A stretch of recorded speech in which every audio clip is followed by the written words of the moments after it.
Welcome to Get After It with Nashy, brought to you by Ace Property Management and Sales.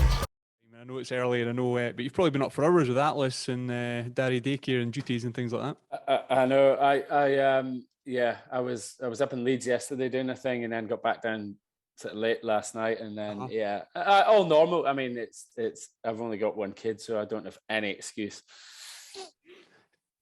Can we start there? Can we start at fatherhood? Can we start at the way the world is now, and you're bringing Atlas up in a world that is completely different to what you were brought up in when we talk about lessons from the edge? And does the world that sort of lies ahead for Atlas worry you, or are you sort of got the mindset of I will prepare him for anything? I think it's the same as everything, really. You know, every generation has had to deal with things that have been going on, you know, at that time. You know, if you brought your kid up in early 1900s, then they were going to go to war, First World War, Second World War, which was a crazy time, you know. And we've come from, what did we have? We had roaming the earth, hunter-gatherer time. We've had farming and domestication of crops and animals, agriculture. And then we had the industrial era, which, you know, and then we're pushing into this exponential age coming up now. This is probably the most exciting, terrifying, like bewildering time. You know, for years we've just lived on planet Earth, and, you know, in Atlas's lifetime, it may be that, you know, they're heading off and living on other planets, which sounds odd and far-fetched, but, you know, it's you know, yes, you could get bogged down with all the shit that goes with what's happening in the world, but, you know, it's also a mega exciting time. So I guess I will try my best to prepare him for the world that he's going to enter, which might be a bit outdated. Well, that's what I'm saying. How are you? You're obviously you're up to date with technology. Everything that's in your world is obviously at the top of its game. But where do you think, is there ever sometimes that you think I'd have been a better caveman? I'd have been a bit in a different world. Is there anywhere you think you'd operated pretty well? I mean, I like where we're living at the minute, where we've got all the mod cons, you know. Like, it's not like back in the day when, you know, when I did my first expeditions in South America, you know, it was map and compass. You know, there was no GPS really, and that was only 25 years ago. No GPS that was like consumer, you know. And if someone had said back then, you know, you can have a GPS that's on your watch that tracks everything, and, you know, you would be like, no chance. But ultimately, I thrive in extreme, remote and hostile locations around the world. You know, I know I can live almost anywhere on Earth with nothing. And that supreme confidence just comes from probably, you know, 30 years at least of being outdoors in those elements. So, you know, I don't know if I would have been a better caveman, because I like my comforts when I'm not traveling and when I'm not working. But you know, I look, it's the same as anything. When I'm away on expedition, I don't sit and think about steak and all the things that I could be eating. I just get on with what I've got right at that moment in time, and it's quite a good way for, like, not ending up anxious and worried about things that are going on. So you just control what you've got right in front of you. Yeah. Well, how do you see the future? Because, like, when I think of my parents, and like you say there, years ago, if someone had said there'll be a watch that you can have on that'll record everything you do in the tech that we've got now, getting my dad to understand an Instagram post or go online and things like that, it doesn't happen. So I don't bother. How do you think, say, 20, 25 years away from here? I mean, do you think flight is going to be here?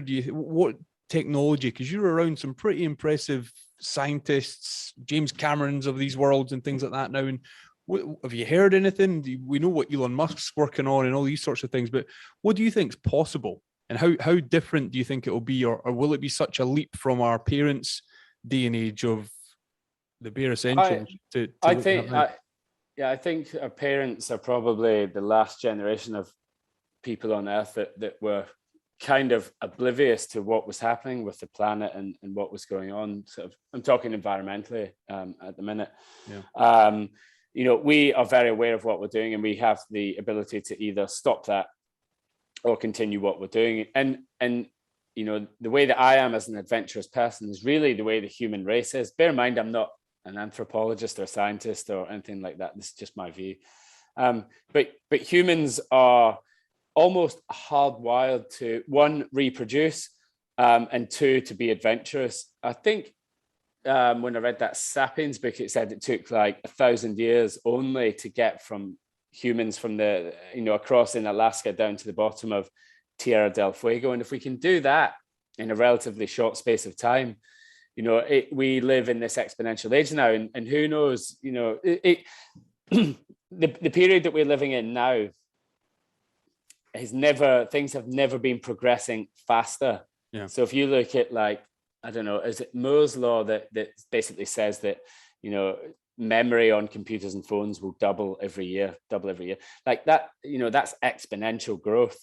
And I think, this is probably outside my realms of expertise, but I just feel like we are sort of pushing into this epoch that has never been seen before, and no one knows what's going to happen. We've got so many different pressures coming from so many different angles. But having said all that, my basics in go-to, I go back outside, get cold and wet and hungry, and that brings everything back into perspective. I love the way, I can't remember which podcast it was, but I listened to you on a show, and you were talking about, or maybe the interviewer was talking about traveling to Mars and future and space and everything's out there. But you obviously have been to the depths of the ocean, and there's so much undiscovered here on our planet that isn't really looked at. Do you think that needs explored more? Do you think, I'm not saying civilizations underwater, but do you know what I mean? We're looking into space, which is probably required if we're bursting at the seams on Earth or we're destroying our Earth. But what about the depth of the ocean and the uncharted territory that we've got here? I think, my own personal opinion is that it's human nature to exploit a situation for as much as it can and for as long as it can. Then it will always look somewhere else, and going to the oceans for that answer, it isn't, it's not something that jumps into people's minds straight away. And let's be honest, what rules and runs countries is resources. And yes, there's going to be oil accessible under the North Pole. I've just finished a big sort of conservation series with James Cameron and the BBC Blue Planet team, and the scientists that we are working with there are saying the ice caps will no longer be there in the summer in as little as 15 years. Sorry, not ice caps, the sea ice up in the North Pole. So that's a massive change. And I think it's human nature to be pushing and looking outward and up to the heavens, and we can get there now. Look at Jeff Bezos, Elon Musk, Richard Branson have all been in space in the last few months. Well, not Musk, but his team. Yeah. So I think it's inevitable. It's on the cards, and I think that's where we're going, which might mean there's more space left on Earth. Yeah, make some room.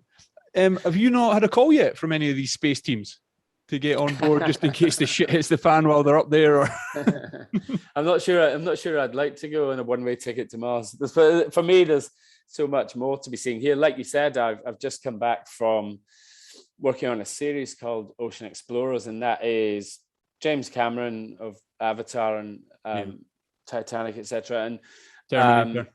I mean, the list is endless. And the BBC Blue Planet team, and we, just 3 or 4 weeks ago, I was diving under the ice edge at 82 degrees north, a couple of 100 miles north of Svalbard. And we sort of, it's been the best part of this year has been exploring the oceans, and there are so many parts of it that are unexplored. When you drop into the water the Ocean Explorer has 2 submersibles, and when you drop into the water in one of those and you go to 1,000 meters depth, so 3,000 feet, and you're sat on the seabed in the middle of the Atlantic somewhere, it's mind-boggling. Guaranteed you're the first person that's ever seen that view. Mm-hmm. And granted there isn't a huge for the ordinary set of eyes, there isn't a huge amount of life down there, but all of it microscopic, all of it important. And yeah, it just begs a question. There's so much of that to be explored that we don't even know is there. yet. On that series, are you on the safety side of things, or are you to camera? Are you what should the setup? I'm on camera. So there's 4 of us explorers. It's National Geographic. So it'll be coming out 2023, I think. But on camera, I'm basically mission op. So I'm running the missions, running the expeditions from as a liaison, safety, bringing the science team, the media team, everyone together. So it's pretty full on. We did the Caribbean and Dominican Republic. We did the Azores, and then we did all the way up to Svalbard. But this ship is one of, I think it probably is the best equipped scientific research vessel on the planet. It's literally like being on the Starship Enterprise. Really? It's fascinating. I'm continually just blown away by the crew there. The ship just runs perfectly and immaculately, doing 10 or 15 different simultaneous operations, subs in the water, helicopters up, you've got the ROV down. It's pretty fascinating stuff. The reason I ask about what your role is there is when you're not on camera and you're on the safety side of things and you're there to make sure everyone gets home. Yeah. If there's a James Cameron over your shoulder or somebody with that influence, have you ever been in conflict where you've said, this is a non-starter, we can't get into that volcano, we can't go there, we can't do this, we're backing off, but you've got somebody like that saying, no, we're here, we're making this happen? Have you ever had that conflict and had to deal with that sort of situation? So the safety side of what I do is actually my bread and butter. I do much more of that than I do anything else. And what I would say about that is that it's a team effort. So let's say on the expedition series with Steve Backshaw, we've got Steve, we've got me. I'm doing my job. I'm not on camera per se. I'm just doing my job. Yeah. And then you'd have producer, director, a camera and sound. All of that, that by the time we get to the volcano, by the time we get to the river or the cave or whatever it is, we've been in production, for sometimes up to a year longer. We deal with local fixers, the fixers, the local people that we work with are the unsung heroes there. And so by the time we get there, we kind of know what we're doing and we know what we're up to. Yes, of course, you always get the director will want the best shot. And, if you're on Angel Falls, they want to like move you around and get a better shot. But, that's where it becomes, really it becomes a chat about safety and then the shot. And more often than not, it's amicable. Everyone's like, yep, agreed. That's too dangerous. Let's move to this. Like we just did a job last year. There was lava bombs landing in and around where we were supposed to be filming with quite a high profile character. So we ended up having to move that. And, it was a joint decision between everyone. But ultimately, as the safety team, we're hired because we know and understand hazards and the risks and the likelihoods of them happening. So to answer your question, more often than not, it's it's totally it's amicable. Or you give them the sniper look and you say, it's time to move. It's time to go. 1,000 yards there. Absolutely. Now, we are obviously here to talk about your book, and I've got to say the illustrations on the inside cover are an interviewer's dream, because we can just jump between everything that you've done. So if I can dive into El Cap in Yosemite, that's something that caught my attention. I was at your the book launch, the live event in Edinburgh, which I thought was brilliant. And that was the first time I'd heard that you'd been to El Cap and you'd scaled it. What was that experience like when, you're on the side, the cliff face, you're on the side of the mountain, there is no wildlife threat. Well, maybe you're going to tell me there is, but there's no tigers around, there's no narcos, you're at one there, you're taking on nature and a challenge, and there's no one trying to shoot you or anything. You know what I mean? You're in a different environment. There's no volcanoes erupting, but there is death at any second. Well, the El Cap is, it's a huge rock face that comes out the ground in Yosemite National Park, for anyone that doesn't know. And it had been on my list of things that I wanted to do since I was a kid. I remember looking at the first book and seeing pictures of it and people climbing it and just feeling sick and my hands sweating and just thinking, that terrifies me, but also I'm drawn to it. But I kind of parked it because I didn't really have the skills to be doing that, and I was in the Marines for 10 years, from 16 to 26, and that ate up quite a lot of my time. And then I was phoned by I'd done a job actually up in Old Man of Storr with a guy called Paul Tattersall, and he had sort of mentioned me to Andy Kirkpatrick, who's a good mate and a big climber. And so long story cut short, Andy was going out there to climb El Cap with his daughter Ella, and they needed some, I think it was put down as safety, but they don't need safety. I mean, those guys have been doing that for years. So really, I think what they needed was someone who was organized on the ledge. And so the climbing team was me, Paul Tattersall, Andy Kirkpatrick, Ella, and Ben Pritchard, who was filming it. So there's quite a few of us on the wall, and you're on there for 6-7 days at a time, sleeping in portaledges, hauling bags, pulling kit up and down. But for me, as a first experience on a big wall, it was mind blowing. I was lucky enough to have a month out there with Paul Tattersall first, who is an epic big wall climber, and he just sort of showed me the ropes. But I have to say, I've done quite a few big walls since then, but the first one, just the whole process of sleeping in a portaledge, and that whole attacking the wall by siege and climbing. People are running up and down El Cap in a day now, but for someone who was fairly average at climbing, it was just a pretty full-on expedition. Fairly average to take that on. It's an incredible achievement. What do you think when you have you watched Alex Holland? When you watch him do Alex Honnold, yeah. Holland, yeah. Free solo. When you've been to the wall and understand what he's achieved, I mean, what are your thoughts on that and his adventures?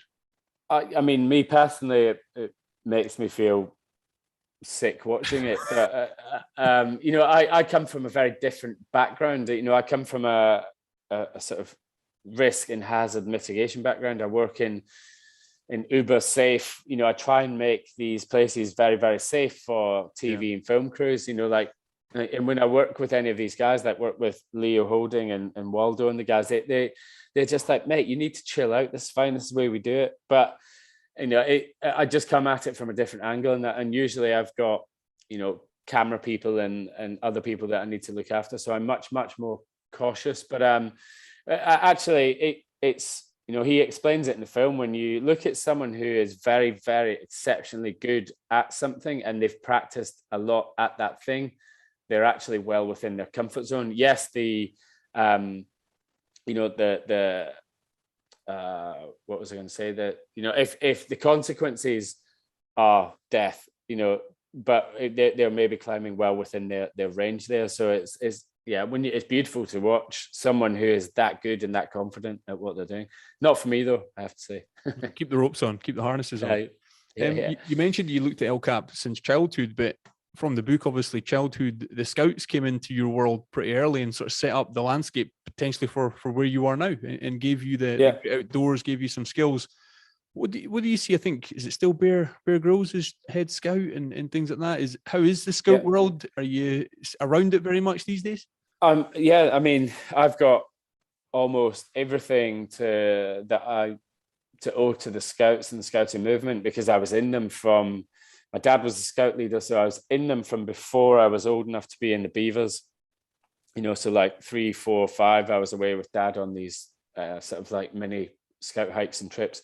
And my twin was, and my sister was. And so we were away spending lots of time in all over Scotland, learning all the basics about being outside. And it was that gave me the drive and the fire to always be relentless and pushing to, what my passion, which was being outdoors. It's what got me into the Marines. I then have the Marines to be thankful for taking those skills even further.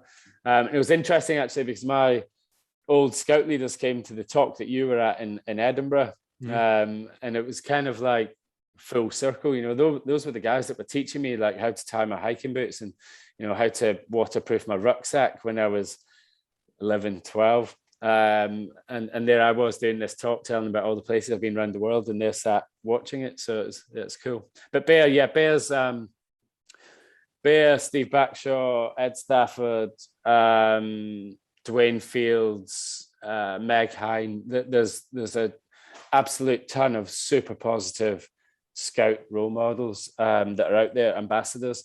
And I think actually now, the scouting movement is so busy that I don't think you can get your kids in there. There's like a waiting list to join the scouts, which is very different to how it was when I grew up. But in this day and age, do you think that's parents identifying that we're losing, like we touched on at the start, losing a bit of touch with the great outdoors, with getting kids dirty, with coming home when the lights are on, and all that sort of stuff?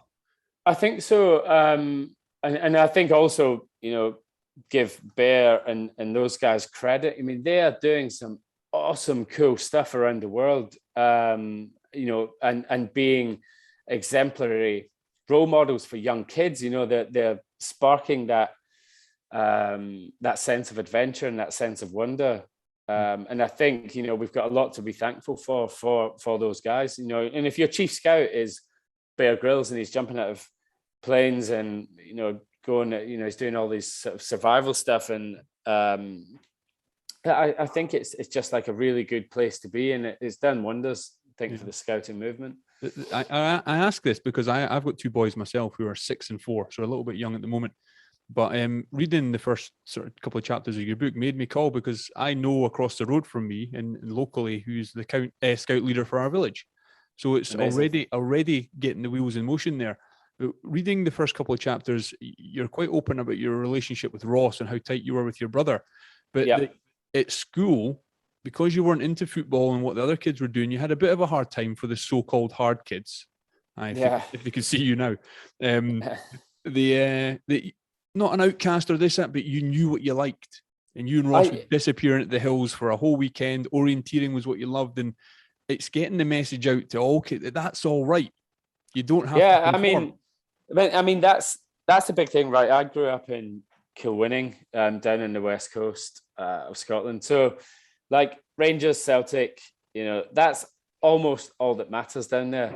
And if you're not into football, then you're pretty much not into anything. Actually, even the teachers were responsible for it at school. My PE teacher, I remember being vaguely bullied by PE teacher because you weren't into football. I just think, like, how narrow-minded, because I don't want to play hockey and football, and that was it. And the teachers kind of, they also help in the bullying that goes on, because they know who's good at football and they know who's good at hockey. That's it. And they want to go out and that's all they want to do.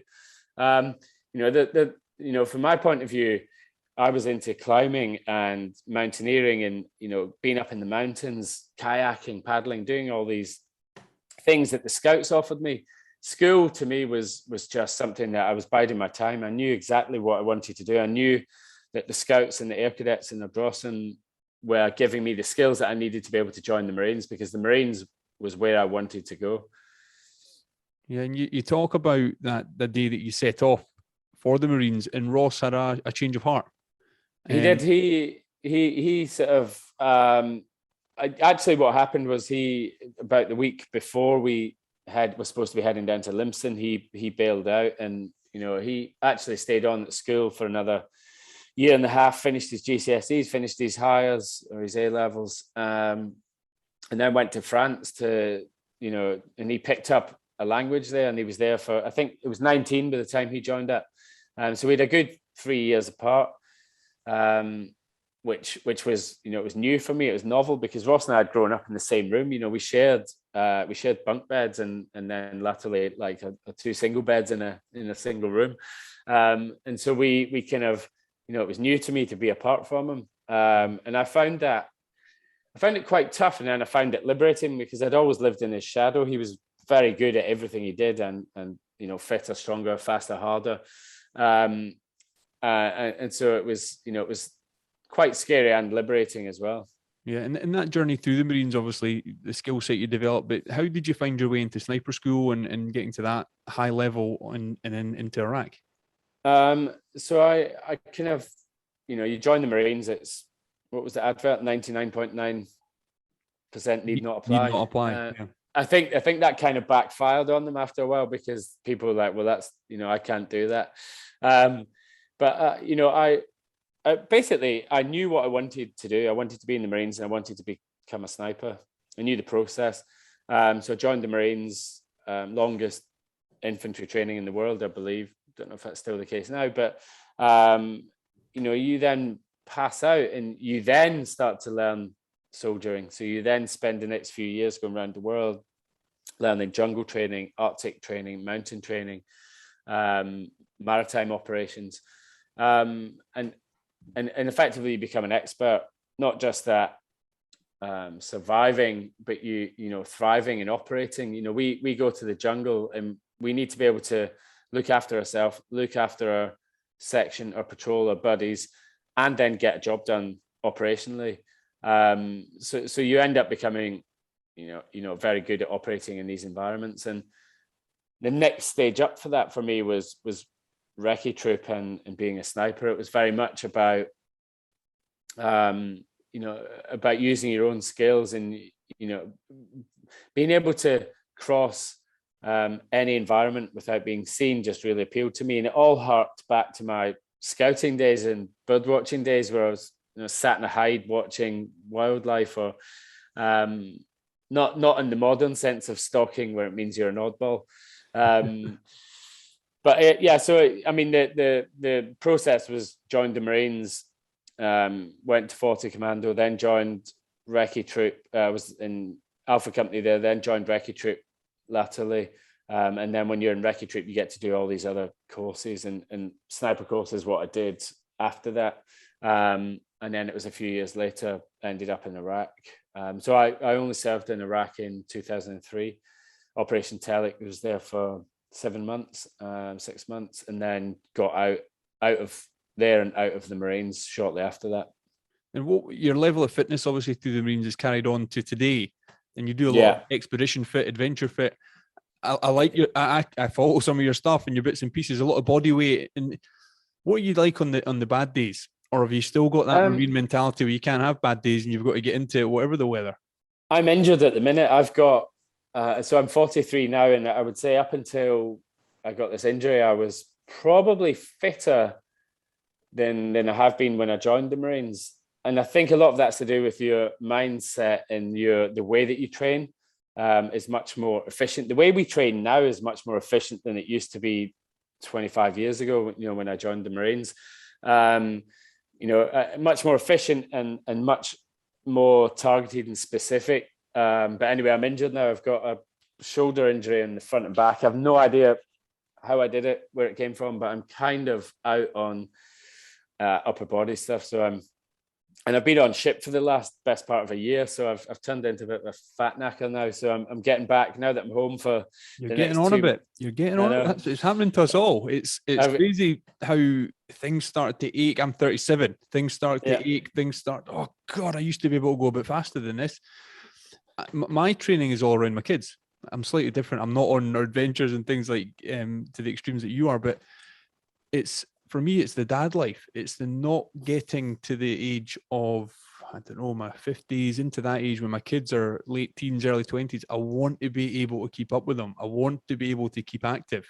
You got to, like, I would be sad if when Atlas is 15, I can't take him and do, a long weekend or a week in Scotland doing the Munros or over to the Alps mountain biking. I'd be gutted if I couldn't keep up with him to do that. Obviously, I'm not going to be smashing myself as much, as he would be. But that's why I stay fit. I don't, like, full disclosure, I'm not one of these guys that's training because they get a buzz off it and they're all like, woo, that's not me. Never has been me. I train because I need to.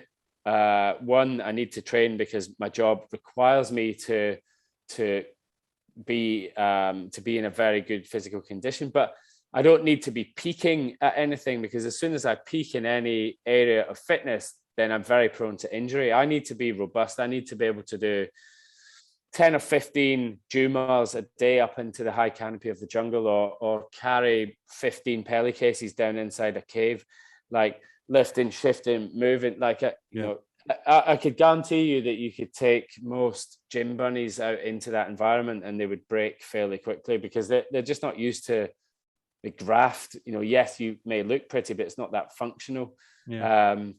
So, and, you know, full disclosure, like I say, I'm not one of these guys that, you know, mega enjoys it and gets a high off it. I do it. It's good for my head. I'm probably a little bit vain as well. I don't want to become a fat knacker. You know, that vanity is a big part of it. And, you know, the big part of it is mental health. It's, you know, I know when I haven't been training that I'm a shit, you know, I'm a shit around Anna, and I'm, you know, short tempered, and, you know, and she'll be the first to say, you just need to go out and go for a run. Get out. Get out. Go and play. I get that, but I also agree. And I've done the gym stuff, and with a rugby background and all that sort of thing, tried the CrossFit, but put me on a battle rope in the garden, hanging off a tree, in the water, running. To me, that adventure, I love the way you describe it, expedition fit, and that can work for anybody. You don't have to be going on an adventure or leaving your garden, but it's a different way than going to the gym, looking in the mirror, watching Instagram as you're on the bike and all that sort of stuff. Well, there's just, like I say, you know, a big driving force now is to remain injury free, so that I can then do things with Atlas. Because I, you know, I left having a kid till I was later. You know, I'm 43 now. He's 8 months old. So, you know, when he's 10, I'm going to be 53. So I want to be a fit 53-year-old that's taking him out, showing him how to dive, showing him how to climb. And, you know, for me, that's the incentive now. Yeah, and you put a few bits and pieces posts on Instagram of your recent holiday. Are you able to sit still? Are you able to put the feet up and relax while you're on holiday? I never used to be able to go on a holiday and like relax, because you know, when you're younger, you're just full of madness and beans, aren't you? And you just kind of want to get at it the whole time. And but over the last like 5 or 6 years, I've just had a mental busy time. And, you know, so my wife sort of took me off to Crete in Lutro about 5 years ago. I think we went for the first time. And I was just like, it's an amazing place, because you can sit on the beach for 2 or 3 hours, but you can then go and climb the mountain behind it. You can go free dive. Like this time, you know, I was there and I had 10 days, but managed to get free diving in most days, get a mile swimming in the morning, a run in the afternoon, and a bit of climbing around, and getting Atlas out on the old Osprey backpack. But I mean, that's it. It's active rest. You know, I'm never going to go and sit and spend a week sat on a beach doing zero. You know, for me, active rest is as important as training.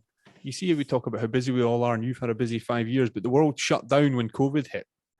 Were you, with your experiences with Ebola and being in those environments, were you kind of prepared, or did you think early how bad this could actually get, when you'd actually seen and been in the hospitals, in the wards, in the suits, everything that you've done with Ebola, to sort of tell us and educate us what happened there?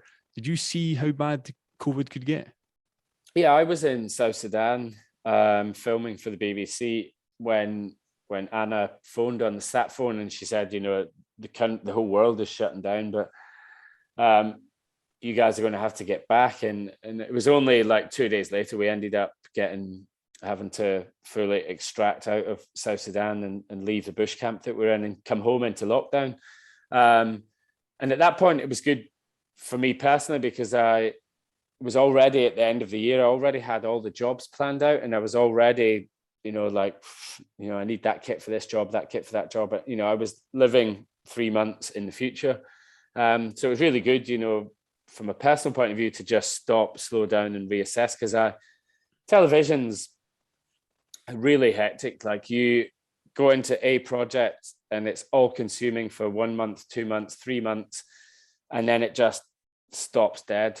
And then you're kind of left floundering, and you're in that state of what's next, shit, what's next? And, you know, you push and you jump into that next job. And you never really sort of like reassess. And that's, you know, what lockdown did. But what was interesting was, I remember saying to Anna we were in Crete, actually in Lutro, just the previous summer. And I was saying to Anna about these are golden days. This is what I said to her on the beach. I remember it was after a few pints, but the truth comes out. I know, but I was like, these are golden days. We've just jumped on a plane. We've got to Crete, 50, 60 years ago. This was, occupied by the Germans. Like people weren't traveling then, but we're in an area and a time where we can travel the world almost as freely as we like. And it was only 6 months later that then we got locked down and had all that taken away. But by then, I'd already done the bunker experiment. I'd been locked up for 10 days underground on my own, solitary confinement. So I'd done that. I'd been in West Africa during the Ebola outbreak for 2.5 months. And also I'd been operating for the last 20 years in sort of extreme environments. And so for me personally, to be locked down in my house where I had Wi-Fi, water, food, all that, like, I personally, I have to be careful how I word this, but I personally didn't have any issues with it. I was just I just do what I do anytime I go away. I give myself a routine and I give myself, the discipline to follow that routine through. And that's the big thing. If, with kids, with dogs, with actually with anyone, if you don't have routine and discipline, it's very difficult to achieve anything, because you end up just getting blown around by the wind. You're not kind of going in one set direction. So it was, it was a good time to reflect, catch up, and get some stuff done that I hadn't done before. Yeah, no, and you're absolutely right. And I think a lot of people did catch up with themselves, but the world's back open now, so I can imagine that your schedule's filling up quite quickly. But you touched on a few things there, and the stuff you've achieved, and even, as I said at the start, the illustrations in the new book, it's a map of things that you've done. And if I say, I don't know if it's the right way to describe it, apex predator, you're probably thinking tigers and trafficking, but I want to jump to Narcos and Popeye, and a guy that, I mean, to go into that environment with Foxy and to meet him, he's obviously passed away now, but again, you're on El Cap, you're out to the elements. You've been at war, you've been to Iraq, but then you're standing beside a guy that is a notorious murderer. What's that like, your mindset and to be in his presence? He's not only a notorious murderer, he is, he's one of the biggest criminals on the planet. He's killed over 2,000 people himself. He's brought down a plane. He's just a very, very evil person. I remember Foxy and I both saying to each other, like, that he was dead behind his eyes. He was just blank.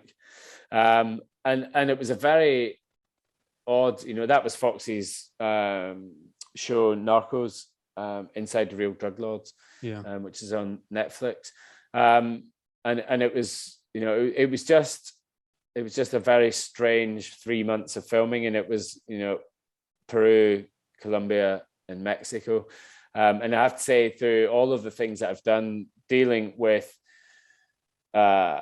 drugs and weapons, is, people that are on or smuggling or making drugs that have weapons and egos, was just like, it's a not very cool situation. The unpredictability must have, because you prepare, you control, where the rope lines are, where the threats are, if you're at a volcano kind of thing, that sort of thing. But if there's some lunatic with a gun that doesn't like the way you're talking or the questions that you're asking.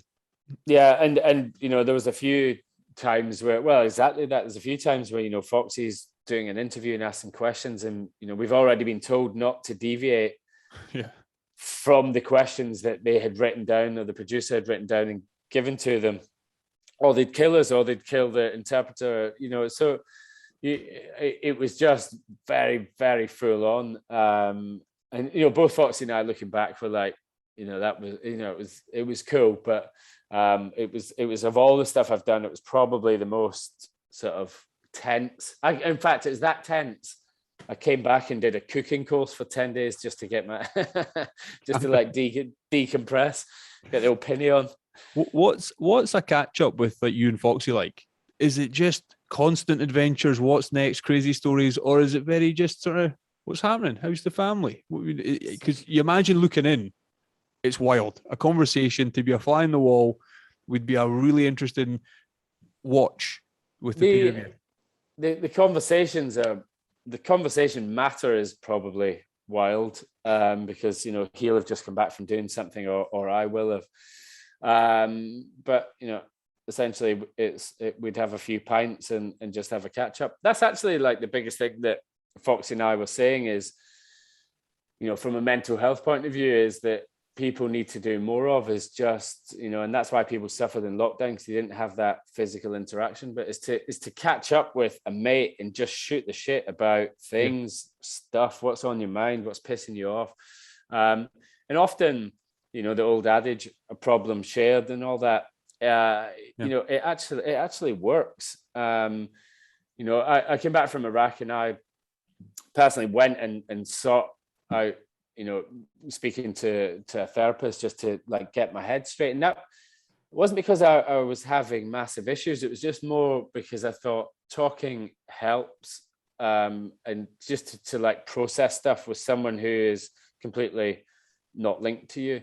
And then since then, I've just been very open. I'll talk to anyone about anything. And I wear my heart and feelings on my sleeve. There is zero, I do one of the I suppose in a way one of the most mental jobs out there. The stuff that I'm doing and the situations that we are in are usually fairly full on and extreme. So I don't need to come back and bang my chest about being an alpha male and shout about how good I am and all the rest of it, and so I'm very open about my feelings and my shortcomings and my failures, and Fox is as well, or any of my mates, and we'll chat these things through. There doesn't need to be this big strong alpha male sort of persona. That and an ego are the two things that will get you killed. Yeah, I totally agree to the extent that tomorrow night I've got my first Get After It meeting. I've not really staged it as that, but I've got two mates coming into the house, so the fire pit will be on. I've got steak and eggs ready, and it's just a couple of dads. And I want it to grow next. They're going to be asked to next time bring two mates. But I hope this isn't viewed the wrong way, but I'm doing it for men and dads, because there's a lot out there, a lot of dads out there that won't speak, and they won't talk about their story or how hard work and family life is. And I mean, I'm in it. 3 kids, business ownership, running podcasts, doing fitness, trying to keep going. There's times where my wife, like you say, get out and go for a run, go away. Because I can't handle you at the moment. It's very true, and we're going through it at the minute where Atlas isn't sleeping. My wife is it's been phenomenal to watch her just step up to the mark and become mum, and just like nothing phases her. Whereas I'm being stretched, and I'm not even doing the hard yards with that. But like what you say is, it becomes difficult for a bloke to talk about how they feel, and there's a lot of men do have I suppose mental health issues or I'm trying to think of the terminology of it, but depression and anxiety through the whole having kids and being a dad, and generally don't know who to turn to, which is why Foxy and I did a chat on men's health about it on YouTube a while ago, and it did really well, and it struck a chord with lots of people because we were just being open, like being in a boozer in the pub and having a chat about how you feel. That doesn't make you any less of a man. I guarantee you I'll go into the hardest environment on earth and do a very good job at whatever it is that I need to do.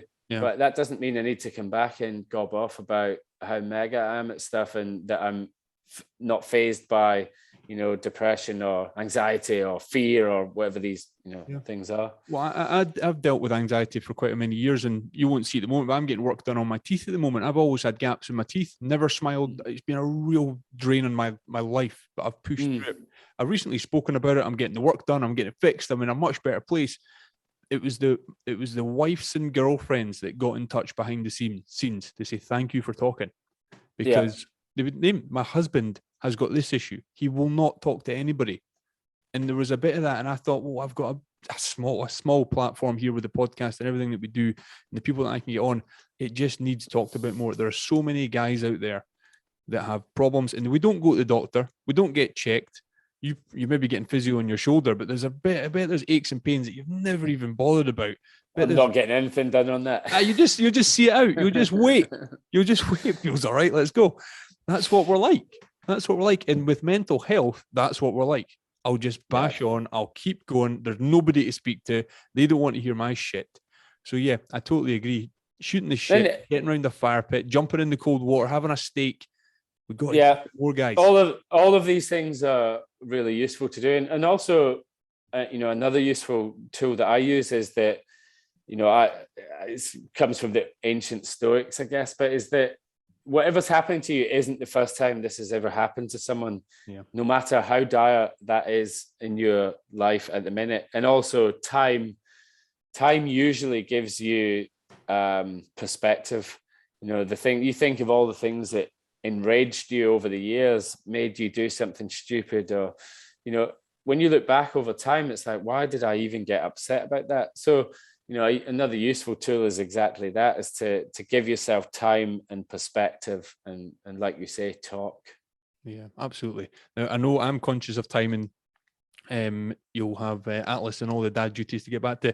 But just quickly, the major one, I know you talk about it a lot, but the tigers and trafficking, what was that experience like? Because we watched that clip when we were in Edinburgh at your book talk, and I mean, it looked terrifying. Were you literally, obviously, in places you shouldn't have been, opening those freezers with the traffickers could have come in, people could have come into where you were, and you were finding the baby tigers and all these sorts of things? Yeah, so tigers hunting the traffickers, talk about it in the book, really was about taking all of the skills that I had as a military operator, and then trying to put it to some sort of good. Working with journalists, investigative journalists in Southeast Asia to uncover the illegal tiger trade. So for anyone who doesn't know, there's more tigers in captivity in Southeast Asia and America than there are in the wild. And these tigers are bred to be killed in China. And for China, they turn them into wine. So they skin the carcass, stick it in a vat of wine, and then after 3, 5, 10 years, they then drink the wine. In Vietnam, the tiger is electrocuted or drowned, and then skinned and butchered, and then all the bones are put in a pot, and then they're boiled down over 3 or 4 days into this sort of mush, like an OXO cube, and that's then used as it's called glue, tiger bone glue, and you scrape a bit of it off into your drinks. So both of them are luxury status symbols, and so the film, I worked with a producer and director called Laura Warner and Joe Pritchard. So these two guys were fantastic, and a load of investigative journalists working with the Environmental Investigation Agency, and really we kind of went into Southeast Asia to highlight the whole issue with trafficking and illegal trafficking of tiger parts down there. Yeah, it was pretty full on, because anywhere that you've got illegal trafficking or sort of organizations like that, they're also into people smuggling drugs, weapons, ammunition. So it's you're really sticking and prodding a hornet's nest when you do that. The list goes on. Yeah, one the badness spreads, sort of thing. Yeah. Interesting. Now you've got exciting projects. I know Will Smith, something's coming out with him. I've seen the adverts and all these sorts of things. How's 2022 looking? I mean, how busy? Where are you going? Are you allowed to disclose? Does Anna know about everything? that just scared me. You're saying 2022, and that's just next year, isn't it? This 2021 has flown by. 2020 has flown by. Welcome to Earth is a National Geographic, Disney Plus, Will Smith sort of expedition and adventure bonanza. It's the second series. It's effectively of the same thing. We worked on One Strange Rock 1, which was the first one, and Welcome to Earth now is just Will Smith. So that comes out in December on Disney Plus, which was epic filming, like amazing locations and doing some pretty full-on stuff, which I can't talk about because it's not out yet. But yeah, so and obviously I've just finished this year doing all of Ocean X. So Ocean X is coming out 2023 after the Avatar sort of next one gets released. Then Ocean X, Ocean Explorers, which is that ocean series that we talked about earlier, that comes out. So that'll be fairly big. And so at the minute, I've got nothing else planned for the rest of the year, because it's been a busy year. I've been away 6 months already. So I'm just being dad up until, which has been amazing, just getting to spend time with Anna and Atlas. But up until the new year, and then I've got a job booked in from end of Jan probably. So we'll see how that goes. Awesome. Well, here, I really appreciate your time. It's been awesome. I greatly enjoyed the chat you had with Gordon in Edinburgh. Thought it was brilliant. I thought the sniper, the laser pen at the start was a good touch and all these sorts of things. I wish you every success with the book.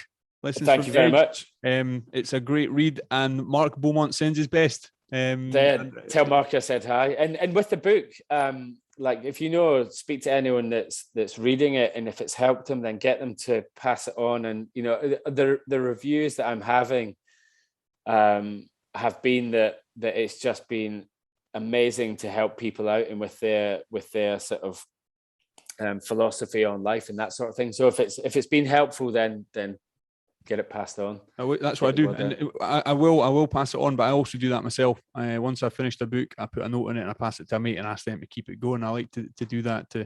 If there is lessons in there. The first chapter about scouts and parenthood, and that's what I took from that immediately as I was reading it. The pages were turning, and I made the phone call to my mate who's a scout leader. So thank you for that. That prompted me to do that. Thanks very much for having me on. Really appreciate it. I really appreciate it. Take care. Speak to you soon. Cheers. Thanks, man. Bye-bye.